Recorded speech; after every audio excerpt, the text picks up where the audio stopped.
I was going to ask if her and her husband were married, and I was going to ask you, in the case that they are married, would they still have two different attorneys?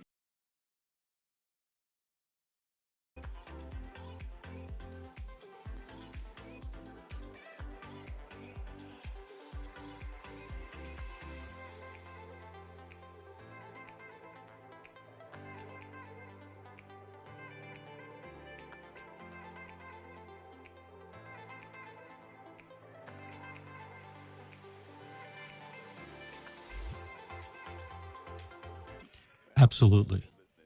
Okay, I wasn't sure. Yeah, a lot of parents, not a lot, but several people call me up and say, hey, can you represent the mother and the father?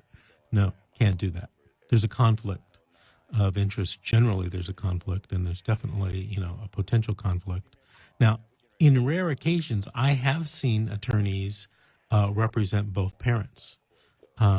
In my humble opinion, that's not a good idea, but I just, as a practice, and my lawyers at my firm, we don't do that. It's just a rule. Okay. Okay.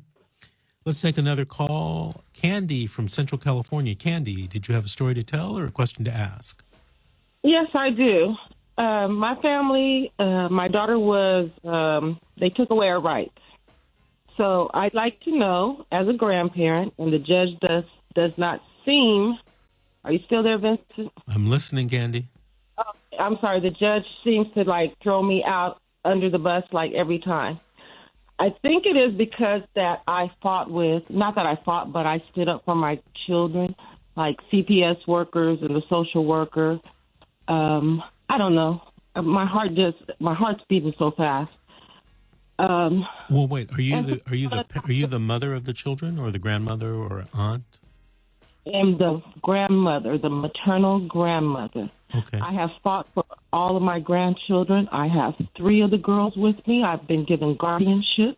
Mm-hmm. So now what I'm doing is I'm getting my house approved to add one more child and to get it re-inspected by the RFA social worker. How many grandchildren are there? There's 4 total, and then so I have 3 granddaughters that I have custody or guardianship of. Mm-hmm. 1 grandson that they did a 2-6 hearing, and the judge is adopting everything that the social workers have recommended. We watched the hearing on a Zoom meeting, my granddaughters and I. They have my grandson on the stand, and he's 9 years old.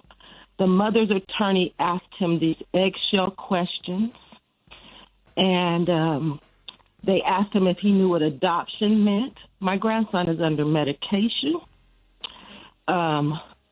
And it's unbelievable to me what's really happening, because they're really stealing my grandson.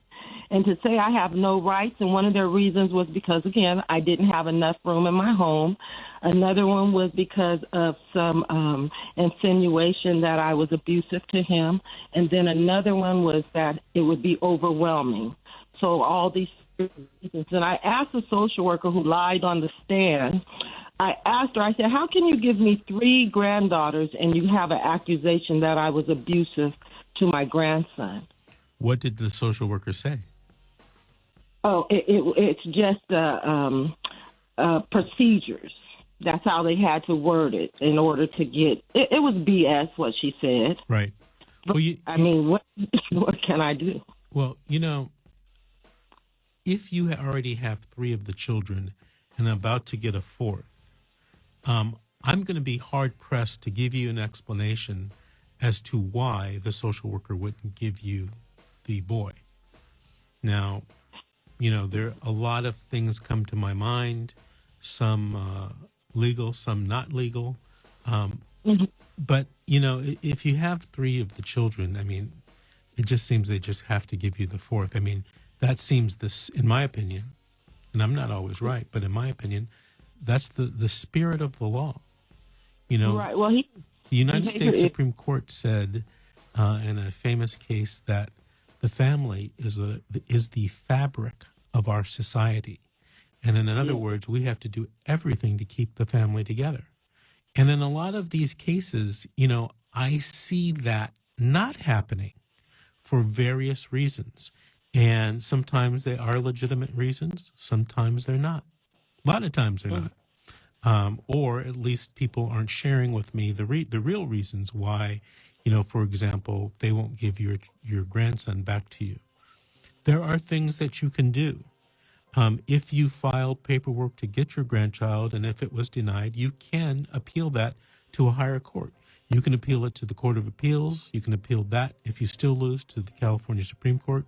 You could theoretically appeal this all the way to the United States Supreme Court. Additionally, if you think there has been wrongdoing by the social worker, you should talk to a civil rights attorney. There may be some type of lawsuit against, the county that you're in, and I won't mention it. But, I know just from personal experience or personal knowledge, your county has been sued many times regarding, and I'm sure I don't even know all the cases regarding violation of civil rights. Mm-hmm. So, those are the things that you should think about doing and think about. If you'd like to call me, please give me a call at 888-6582. That's 888-888-6582. And call me tomorrow and we'll talk more in depth about your case, Candy. Candy, I want to thank you for calling and I want to thank you for listening. Call us back in a couple months and give us an update. Cynthia, do you hear that story a lot on your show? I have heard that story, yes.